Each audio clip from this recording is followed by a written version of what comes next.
Welcome to Word Blindness, Dyslexia Exposed. I am Juliette Hahn. I'm here with my co-host, Brent Sopel, and we are here to change the narrative. We want to educate, but we also want you guys to understand what it is like to be dyslexic and how things can change. So join us every week for Word Blindness, Dyslexia Exposed. Welcome back to Word Blindness. This is Juliette Hahn here with my co-host, Brent Sopel. Happy Monday. Oh, it is a Monday. You know what? It's a Sunday. It's sunny here in Chicago since last time that was fired from my coaching job. It's been sunny for like 19 days in a row. And we don't see the sun here in the winter in Chicago. So God's been telling me it was a good thing. 100%. And so we have kind of, again, all that stuff that we're doing behind the scenes, plus this podcast. One of the things that we have really been hearing the message from other people that are not dyslexic, right? Other people that we are connecting with on the mission that we're doing is that I just thought it was flipping your B's and D's. Now, we've talked about that a million times. I mean, I think if we listen back to I think we're going on episode 28. If we listen back, we probably reference that. One of the things that we also in this whole marketing and as we're doing all of this, and my new role is that sometimes people need to hear things 5 to 7 times for it to actually sink in. So you and I kind of stopped and thought, we need to talk about this because if more and more people keep saying, oh, I really just thought it was flipping your B's and D's. And as we're growing this and as we're going to make a huge impact in this community, we need to start with that, letting people know it's not just about flipping your B's and D's, because the more we're talking about it and someone's, oh, you're dyslexic, you're just flipping your B's and D's.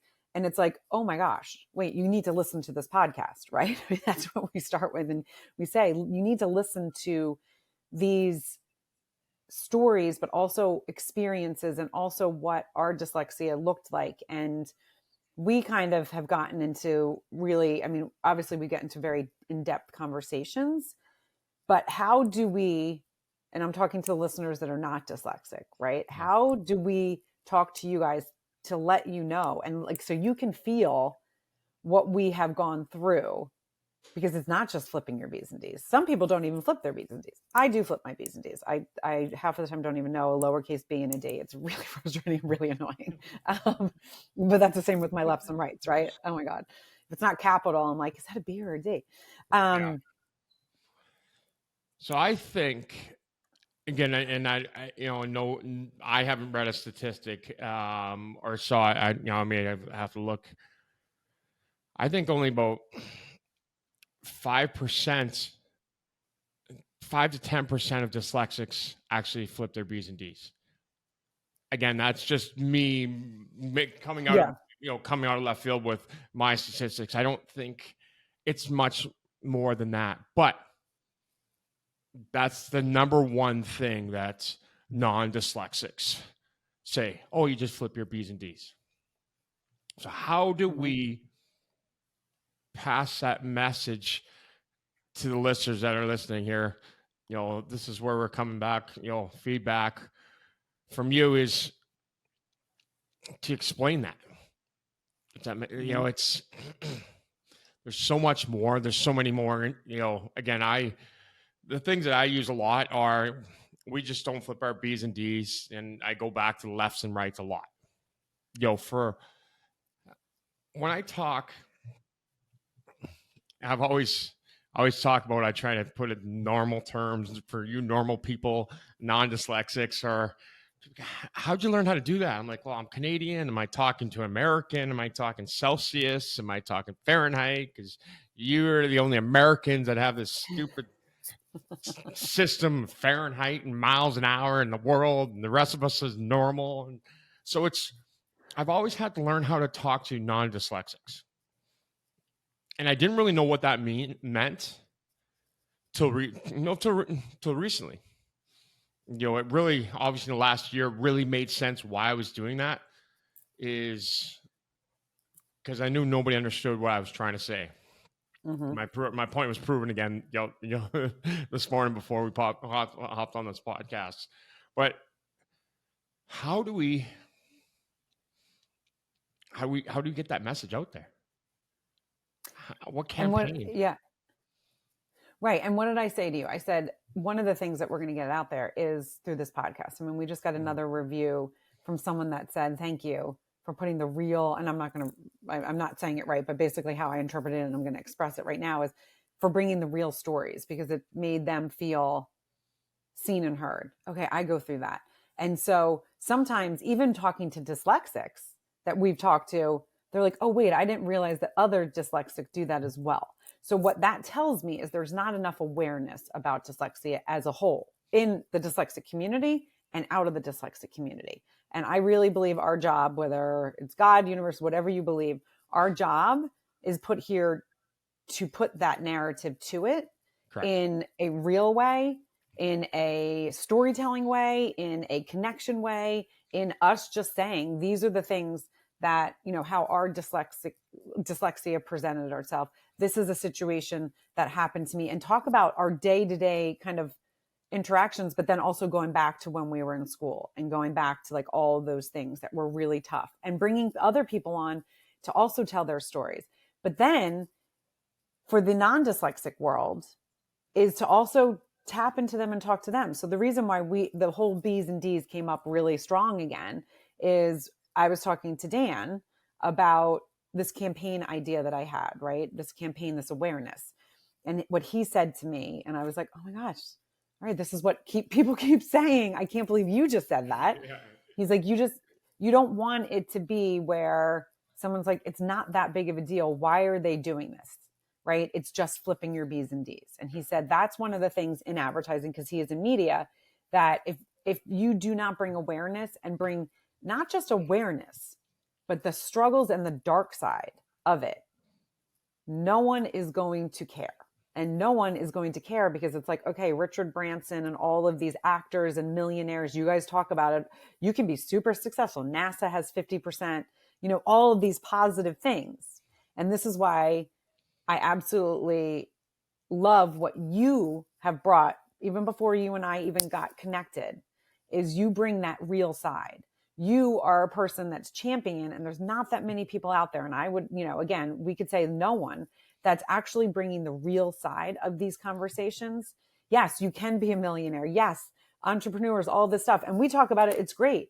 However, regular non-dyslexic people are like, okay, so you have a higher IQ, you're a millionaire. Who the fuck cares? Why are you whining and complaining about it? But what we are doing is the 50% of prison inmates, right, are dyslexic. There's as you said, the suicide rates, the shame, the people that don't talk about it, that because they don't know how to get out of their own way. We're bringing the real side of it. And that's what's so important. And not everyone loves to hear that because it hurts and it is uncomfortable. When we first started the podcast, right, I had friends reach out and they're like, this is uncomfortable. I don't like this, but this is making me think. This is making me sad. Why are you making me sad? You never make me sad. And so that's what's so important. And that's what we need to do, is to talk about, and I don't want to say the dark side because that sounds weird, but the real side. Dark side's, fine. Again, I think we touched on, they always say, in media or, Hollywood, there's no bad press, right?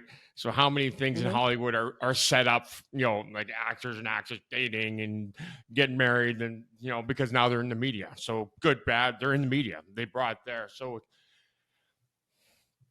but now if you're driving down the road, you got somebody skipping with some, flowers in their hands and balloons. There's not one person going to rubberneck. I shouldn't say. I work for you. If there's 10 cars, maybe a quarter rubberneck. But now if there's a car on fire, everybody stop. Our bodies are developed and born with negative. So we have to tell that negative. There are so many people out there that could change this world, impact this world in ways that are unmanageable, but they're not getting the opportunity. trying to make that opportunity available for those people. Now, is it, the guy in Louisiana who's, in prison? Is it, the young Brent Sopel sitting in grade 4 classroom in Saskatoon, hating his life, and just wants to go out there and hide? Is it the 8th grade Brent Sopel didn't have a friend because he's a weirdo? Like, this is for every person in England, in Russia, in China. It doesn't discriminate. It doesn't matter what age, what race, what nationality, where you're from. I don't tell these stories. There'll never be a boohoo. No poor me. The story is my story. And when I tell these and I bring up these statistics, it's for every single person out there that is struggling. Now, it's how do we get that out into major campaign? Is that TikTok or whatever that is? Because I don't know TikTok at all because I'm too old for that. And somebody brought it up twice last week. Is that a TikTok dance that you're doing?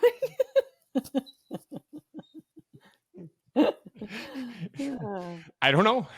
You're married to the media guy, but it was awesome to hear what Dan had to say. Obviously, the flipping the B's and D's. Obviously, he's in the world.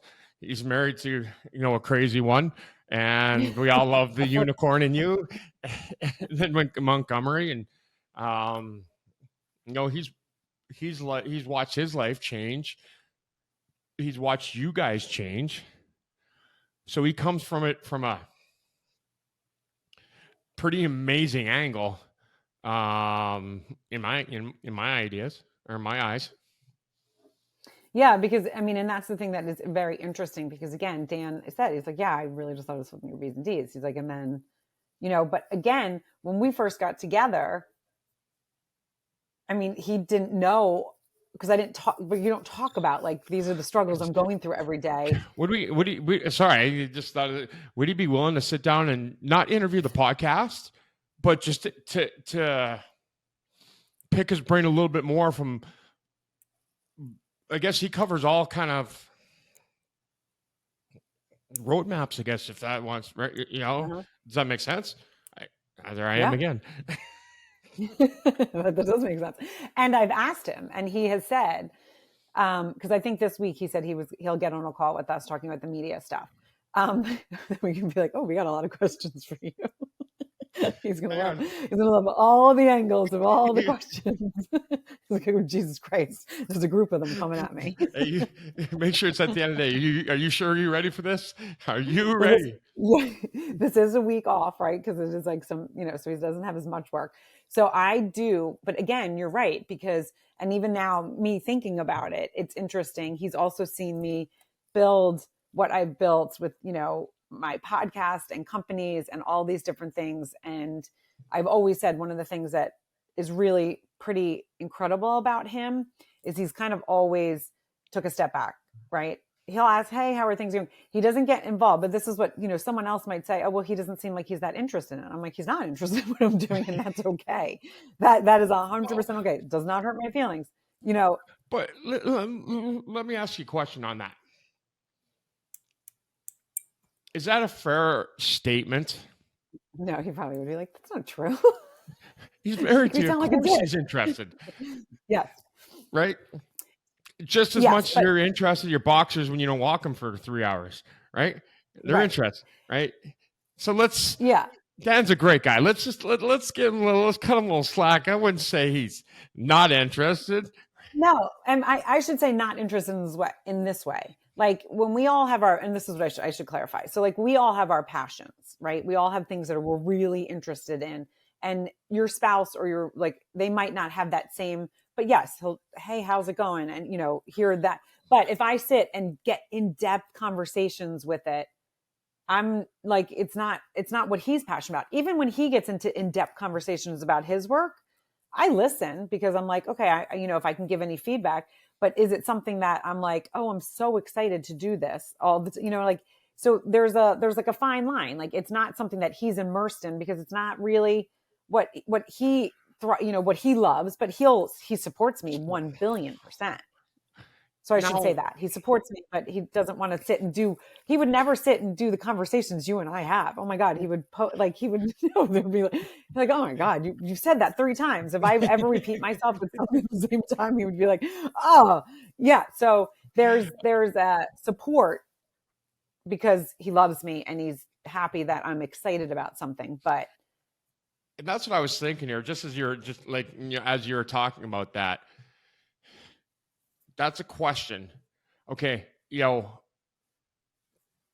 that's a dyslexic talking to a non-dyslexic, right? So I'd be interested to hear his conversation.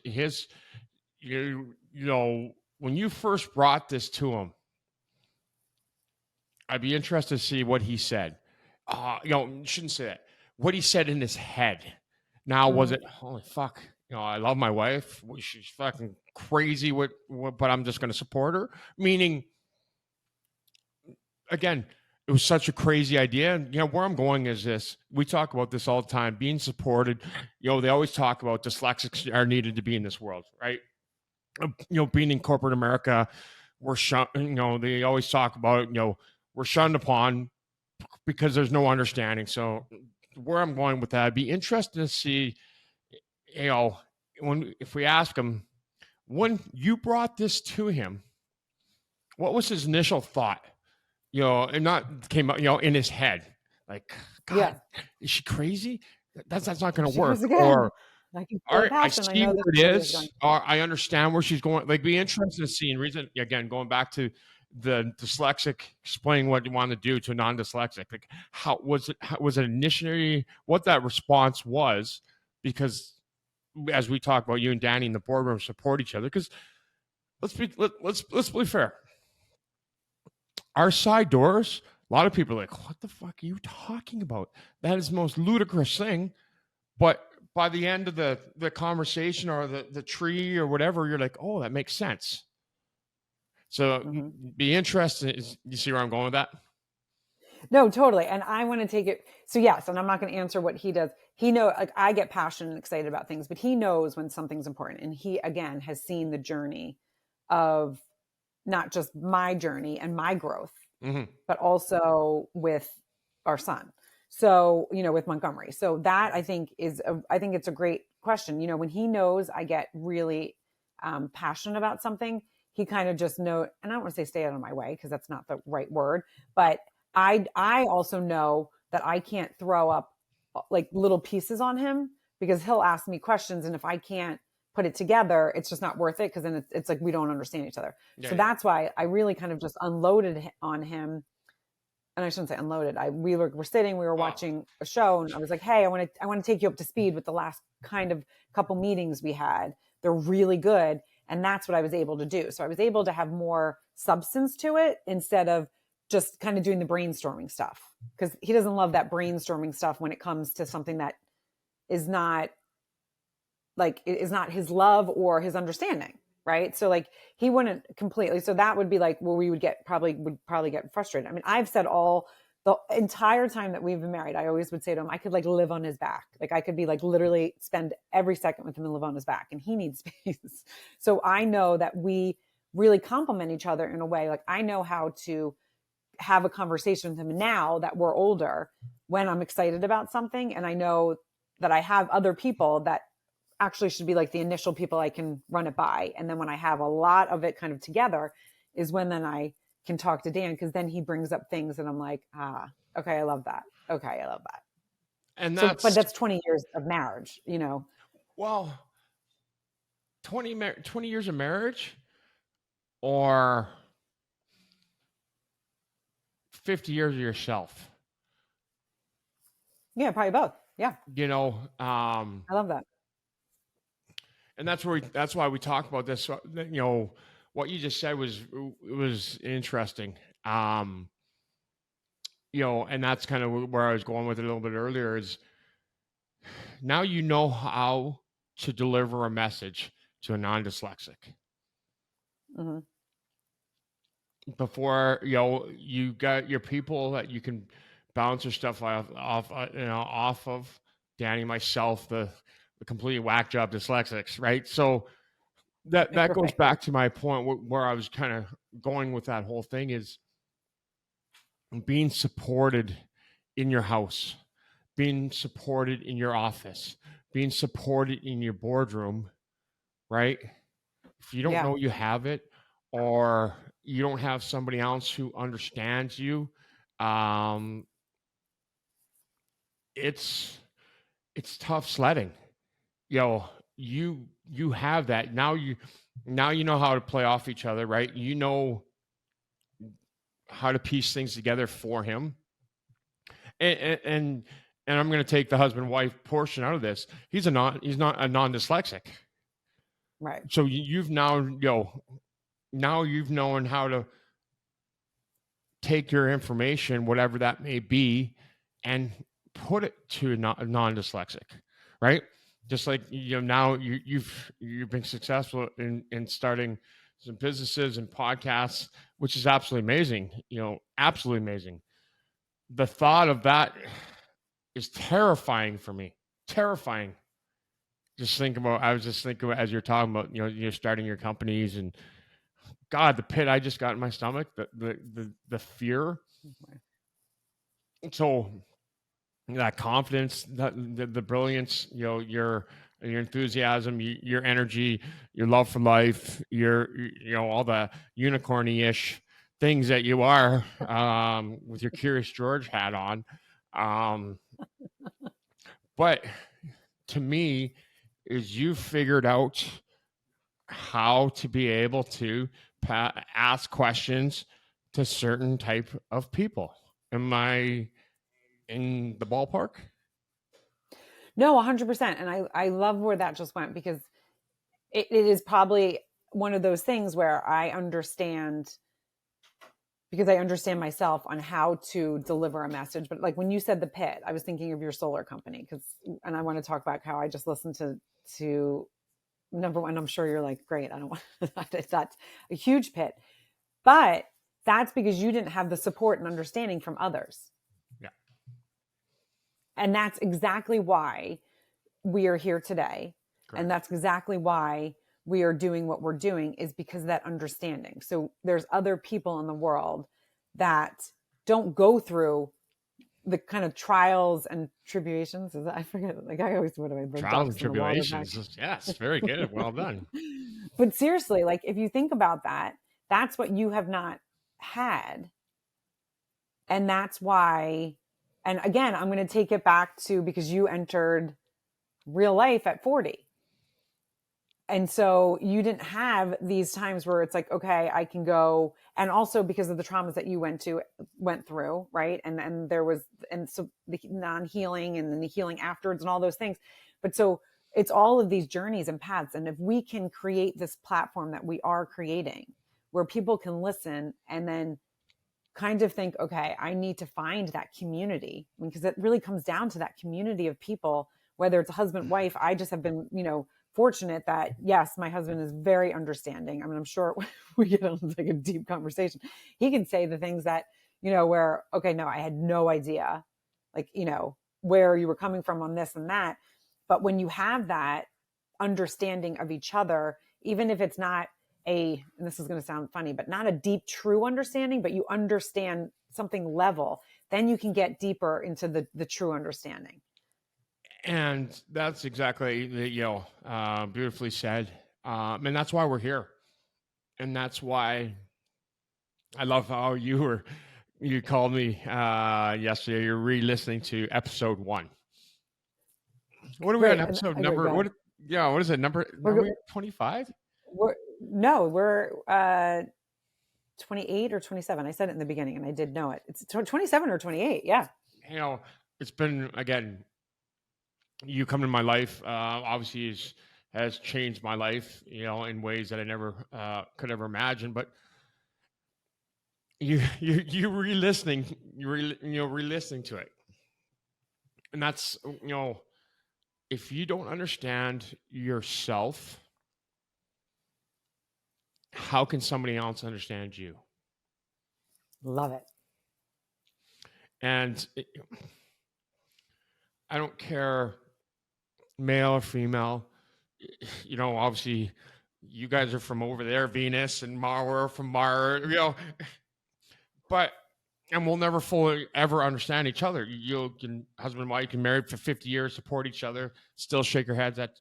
But if you don't understand yourself, how do you expect somebody else to understand you? Just like I always say, if you don't, there's 2 days, the most important days in your life: the day you're born and the day you fall in love with yourself. Yep. So that's why we're here. That's why we started this. That's why you hounded me to come on. We got to do something. We got to do this. Fuck no. But yeah. To listen episode, to be listening to episode 1 and be here today on the heels of everything that we have going on, it's pretty what they call full circle.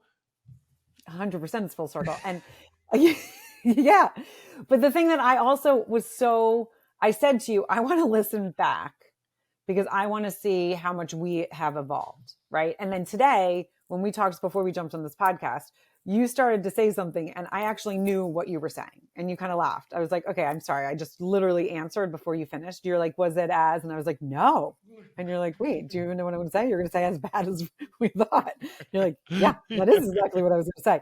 I knew exactly what you were going to say because we talked about, I had people in my life, a couple friends, actually Danny being one of them, that was like, I don't think I can listen to this. This is negative. This is bringing up feelings I don't want to think about. I don't like this. So I was like, I'm curious. And I've been saying it now for like a month. I wanted to go back and listen. And so of course I'm like, I'm going to walk the dogs and I'm going to listen to the first 5.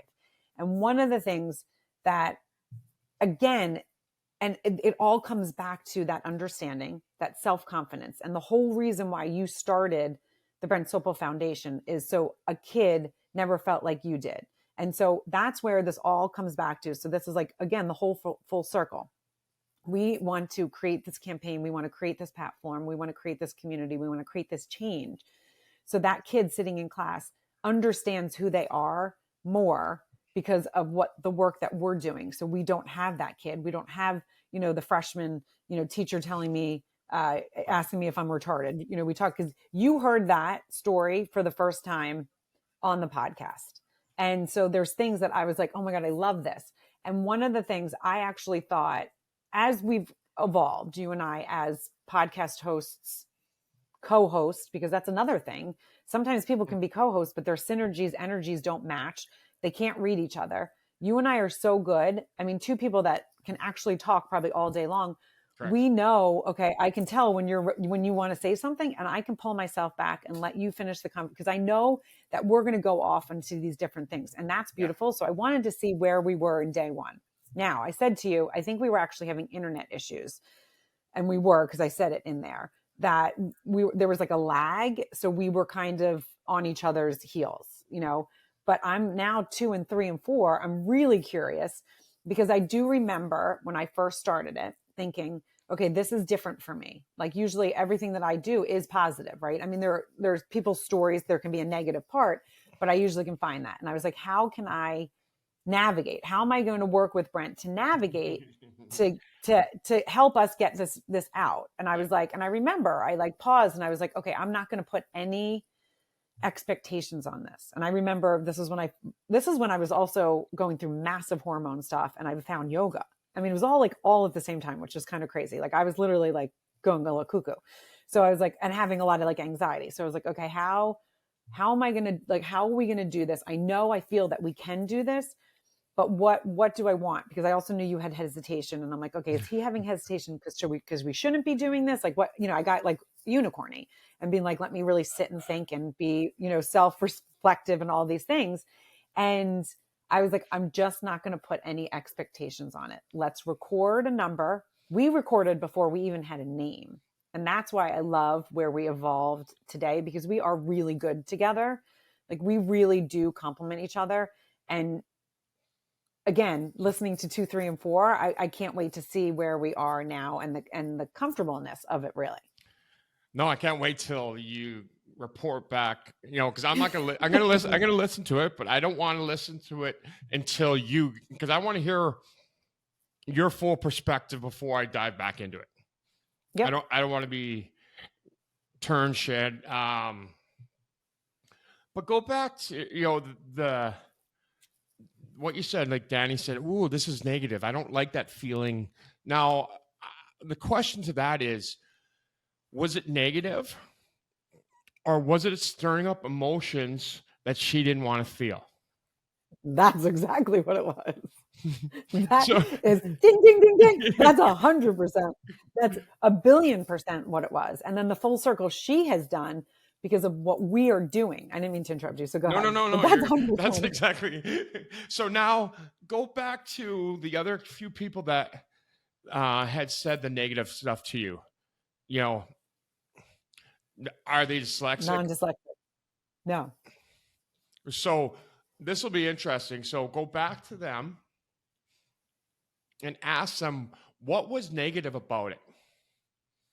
So that we can spin this off into that campaign that we're trying to talk at. So what was I saying that was negative? Does that make sense? Like, why didn't you like it? Yes, because Miss Unicorn's always positive. Like, where was the negative side into it? Because as your dad said, I'm just a realist. But do you see where I'm kind of going with this? Is what took them there? What did I say to get them to think I'm so negative? Yeah. So that we can maybe turn that into that campaign. Does that make any sense? I don't even know what I'm trying to say.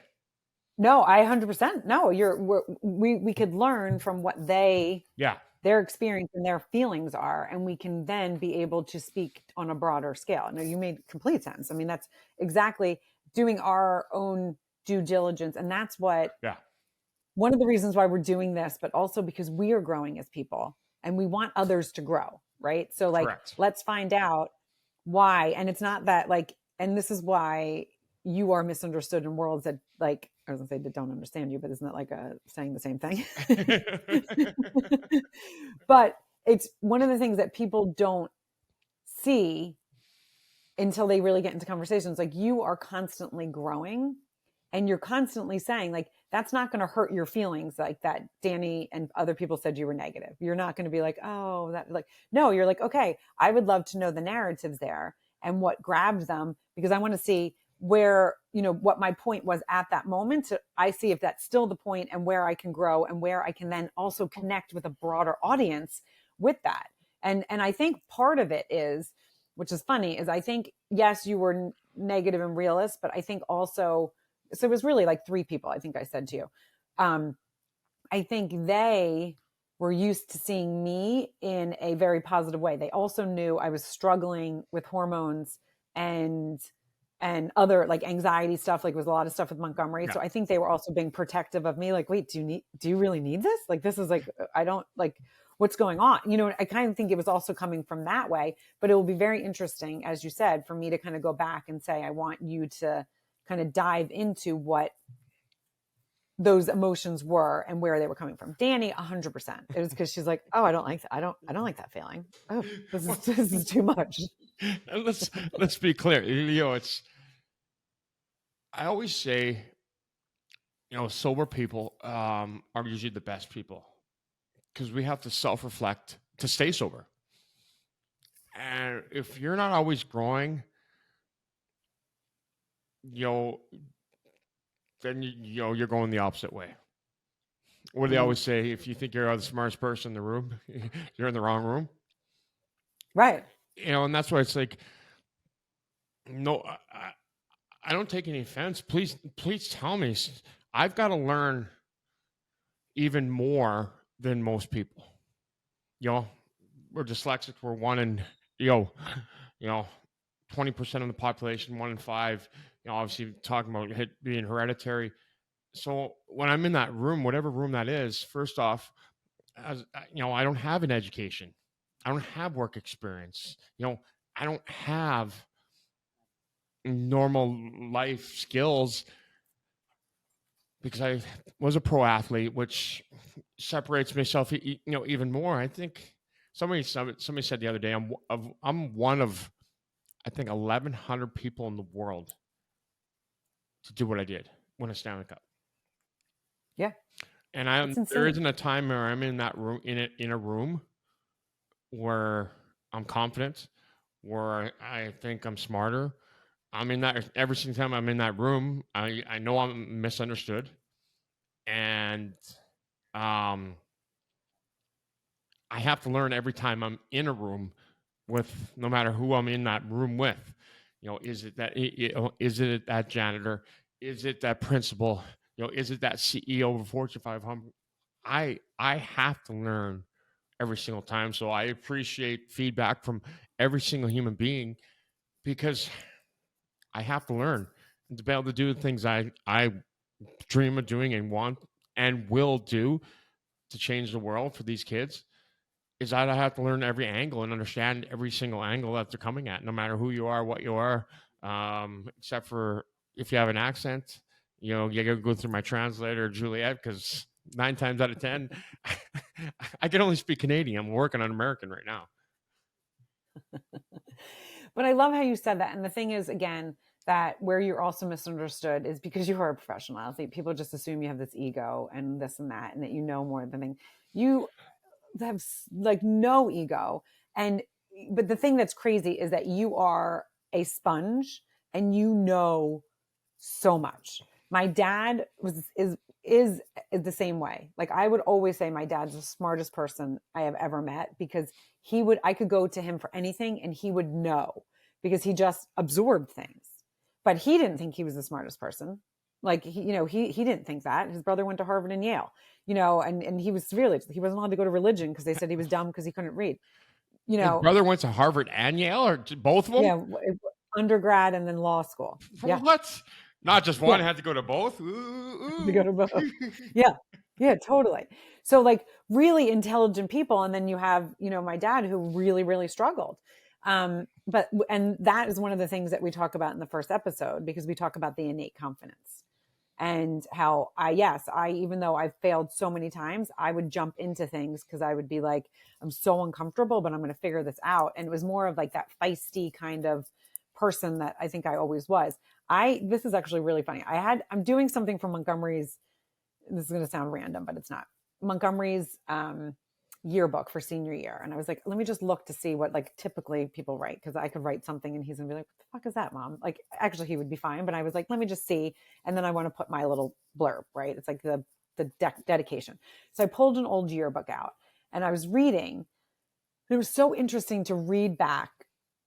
Half of the people, I was like, okay, it says one name. I don't even know if I remember who that is, but they wrote this like beautiful thing. You always made me feel comfortable. I'm so glad we got to know each other. Thank you for this. I can't believe that you told this teacher off. And then another one, I can't believe you told this teacher off. And I'm like, I was telling teachers off left and right. Now I know I was feisty, but I need to go back and look at this teacher. And this particular yearbook, it was the same teacher. And I was like, I don't even remember this teacher. So I looked and I almost threw up in my mouth. It was a fucking math teacher. And I went back and I was like, oh my God. Like I definitely stuffed that situation. And I do remember I actually got in a lot of trouble because she was so rude and talked to me like I was a moron. Literally talked to me like I was an idiot all the time. And I just lost it one day. Like, I think I just yelled and left the class. But so this was like the same thing that was happening. But I think so many of us, again, that innate confidence that we all have. But then my dad had his folder of all his grades and all his rejection letters. That's like still. Have we talked about that on here? I think because Stephen also had, and I think we did talk about that because Stephen had his test, and then someone else I feel like had their test, and we were like, "Why are you keeping all these rejections and tests?" So that's that's what we talk about here. I've referenced the last couple of, one of the campaigns. I think we should call it a stuff-a-thon. Yeah. Everybody's stuffing their things in their closet, like your dad to pull out again. How old's your dad now? It's terrible. I'm not going to math. He's in his 70s. Okay, so we're talking, say, 50 years, right? Yeah, I mean, and he had it like readily available. Yeah, it's like, here it is, readily available for 50 years. So let me say, I gotta plug my computer in. I guess it's yelling at me right now, saying we're going to die in a second. But let's put this in perspective before I die. 50 years to have something like here it is, like readable or handable or close to your pocket. 50 years of that pain, it had to be close by. Was it his nightstand, desk? yeah, I don't know, but it's on his 50 desk. And I years. said, why do you have that? He said, it's just a reminder. And I said, and it was literally, and my dad's like a lighthearted, like he literally went through all of the colleges he got rejected from. And then he's like, and then I got into one community college, and then he went to, he went into the Marines. But so that, and then the thing that was interesting is he had little quotes that he wrote to himself. Like, you are, don't let yesterday define your tomorrow. Like all these, and my dad always was that. He used to send me postcards with like just powerful quotes. So again, and we talked about my grandmother was definitely his biggest champion, but I would love to know, and I still love quotes. What if we make a booklet of quotes for the dyslexic, like something like this, right? Every time you peel it back, there's a new quote calendar, from the foundation. Your work, like, because that's amazing what you just said about your dad. Like, how many years back has he been doing that? Are we going back years and years? Yeah. So, and I think a lot of it, it's funny, like now, and he probably, if he listens to it, he'd be like, oh, I haven't done it in a really long Dad. time. Oh, this meant something to her. Holy shit. And he's going to feel bad. And it was really when I don't remember if it happened before my parents got divorced or it was something afterwards. And then he did it, but it was like through when I was in college, when I lived in the city, and I saved a lot. I saved those. I didn't save any folders of my rejection letters, I don't think, but I did save those because he would always have like just like something that was like a powerful thing. And so, go ahead. I know you. No. I was just burying my head, just thinking to building off what you were just saying is, when did your dad find out he's dyslexic? I don't think he was ever officially diagnosed until later, because with ADHD, he was not diagnosed until I was diagnosed. And then that was like, we used to go to conferences. I mean, we became like obsessed. We were like dipshit, like going to all these things, learning. And we were like, this is amazing. Lloyd and Harry. 100%. I mean, I remember that was like such great times because we would go to these conferences.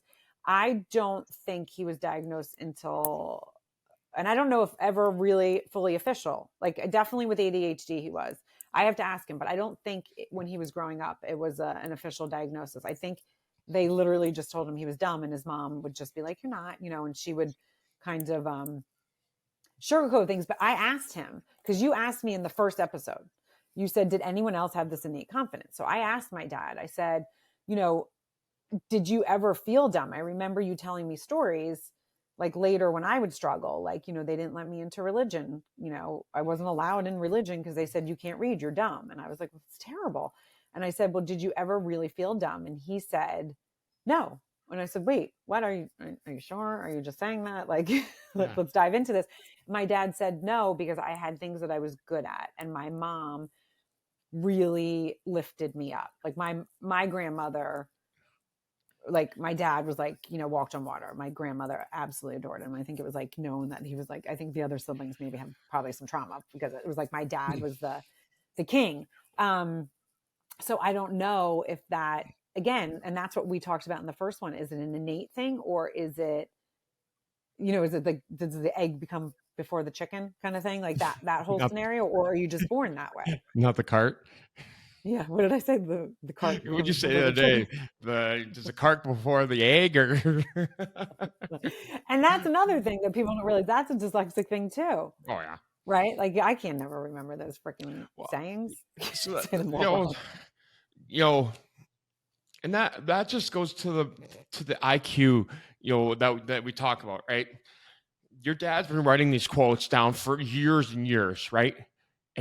and, and one, you've got the trauma of this sitting there next to it, but then now I'm just gonna, now he's got the other ones with quotes, right? So he knew his pain, he kept his pain close, but he also knew what else helped him, right? Without even anybody telling him why or whatever, that's how smart he was. That's how smart we are. That's where the IQ doesn't come into play. Figured out what helped him. And obviously he sent them to you being dyslexic too, right? And you found out your ADHD together. So he kept sending you these quotes because he knew it helped him in his own way. Mm-hmm. That's that IQ that you always talk about. It's pretty amazing. That innate confidence that'll still always be something that we dive into, because it is fascinating. It really is a fascinating thing. And again, on the first episode, you talked about it. You talk about that you and your sister didn't have innate confidence, but you're like, I don't know where, again. And that's also levels of mental health. There's so many different things, and there is so many different things that it's like, okay, where does it come from?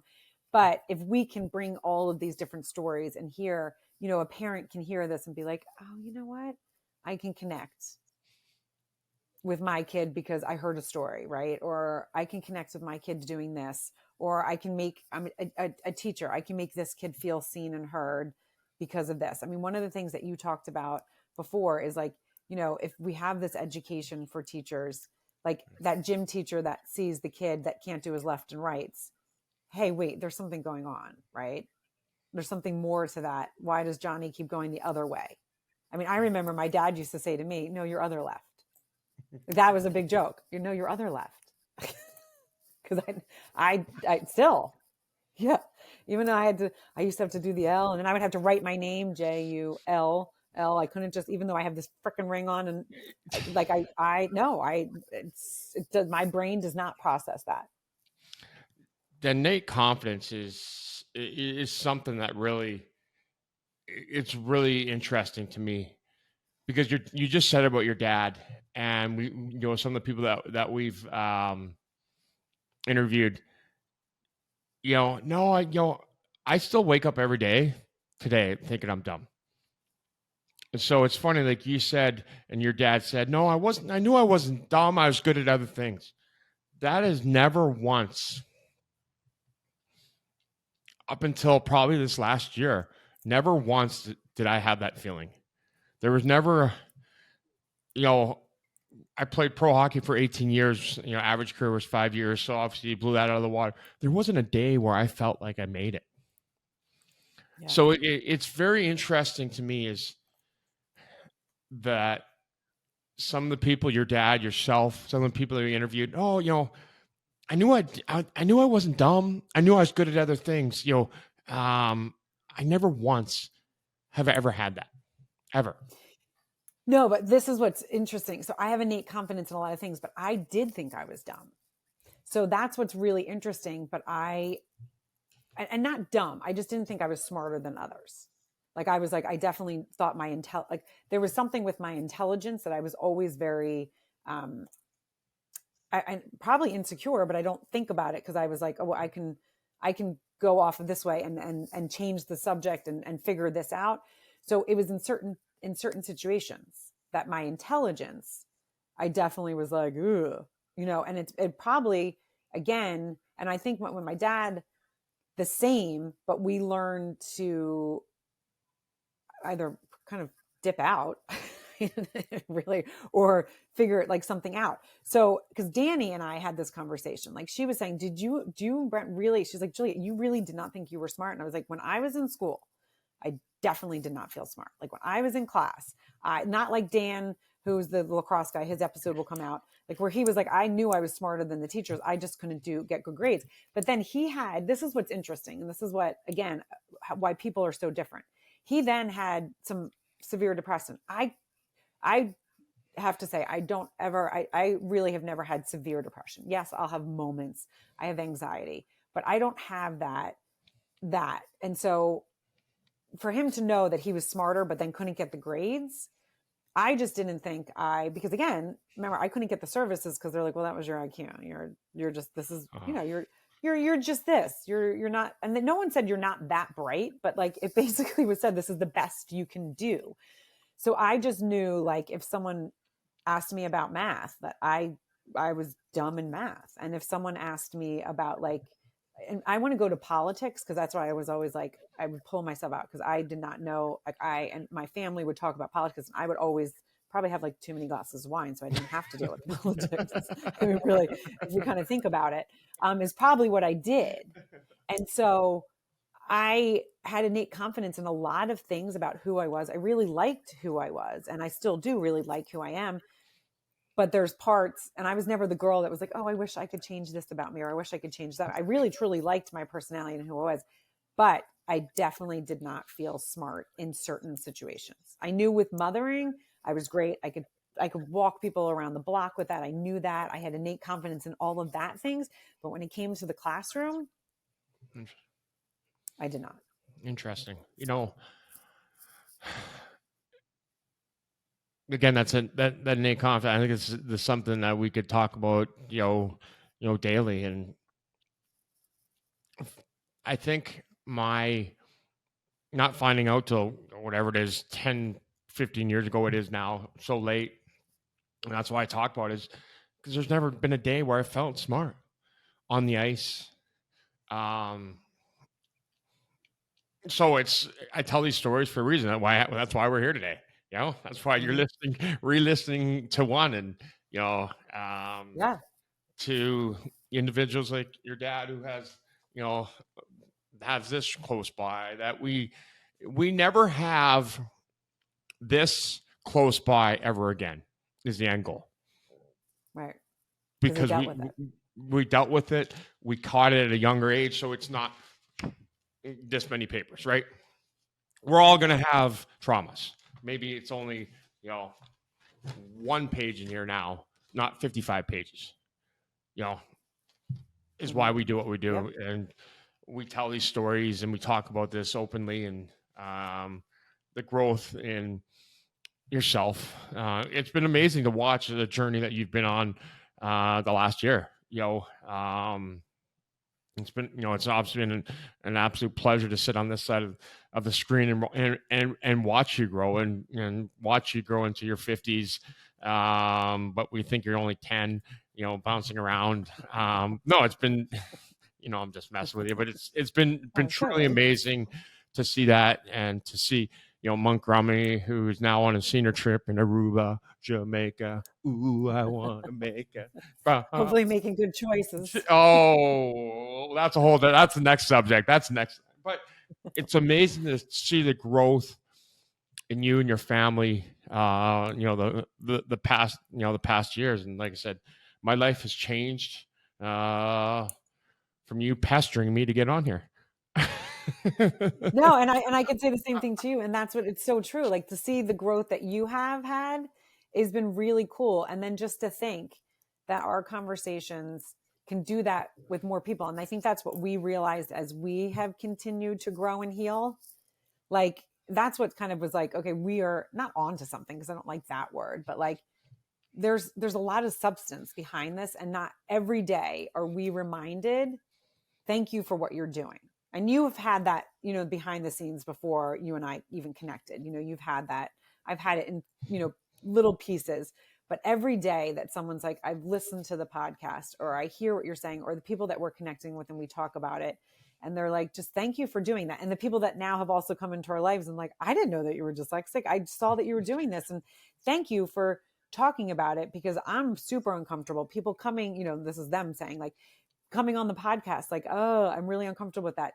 Thinking of Steven and Danny and people, Brad, Bridget, all of these people that have, Ashley, come on the podcast to talk. And then David, right? Like, thank you. And us knowing that it's going to have an impact. But then when we hear what they've said, for us to realize how much we've impacted. I mean, I think it's also really cool to think of Danny and to see where she was, where she's like, I'm not listening to that. It's making me want to cry. To where she has come. And then we know, all of us still have so much growth to do. but it's been, I said to you, thank you for saying yes. I mean, I am persistent. You're like the I little am white dog. I know you got 2 boxers, but you're that little white dog. But, couple things to this before you can say your wonderful ending. Yeah. My goal is to be running my foundation full time. Yep. So it's coming up with a campaign to be able to fundraise, to be able to have enough money to I can do this full time, and not have to be coaching hockey or having to be doing other things and taking away from kids that need me, adults that need me. They're struggling with addiction or mental health. We've never really talked about that. We've talked about the foundation, but the goal is, to hire, myself, and we got some other people behind the scenes. I've been working due diligently, for free. So it's, what kind of campaign can we do? Fundraising isn't easy right now, anyways, never is, and especially to a cause that has so much shame with it. So it's, I guess, putting it out there to the world of, first off, the people that thought this was negative, right? To hear their feedback. Why? What was their angle on that? What did they take away from it? And what can we do? What kind of campaign? Is it the TikTok dance? Right. Is it Yeah. the things that we've been talking about? Is it coming up with it's just not flipping your B's and D's? Is it something Dan comes up because he's in the world and can't wait to have that conversation? I don't know. So Yeah. it's throwing it out there Something for to them to all our think about. listeners, something to think about. Always welcome, and please, feedback is what I live on, because I'm not a mom, I'm not a grandma, I'm not a teenager, in this world anymore. I'm not living in Germany. I'm not living, but I want to know how it feels to be in each one of your shoes. And without your feedback, I don't know. Yeah. And I'm going to leave it at that, because that's beautifully said. And definitely give us feedback. You guys can find us, really, you can find us at, if you go to the BrentSopelFoundation.org, you can email. You can also go to our Instagrams. I am Juliette Hahn, and Brent is Brent Sopel, or the Brent Sopel Foundation. You can contact us through that. But you guys, like, rate, review, and share. I mean, we say it every single time, but you don't know who needs to hear this. You don't know who out there is also wanting to grab around a cause and help. And this is going to be so impactful for so many, as you hear. And we know it because we're living it every day, and we're getting feedback every day. Like, thank you for doing this. Thank you for doing this. So the more people that this podcast can get in their ear, the more people can see it on YouTube. You guys can go there as well. The more that what we're doing is going to create awareness and create the change, because the understanding is behind it. So thank you again for joining Word Blindness with Brent and Juliette. That was a little different. What was that? I don't know.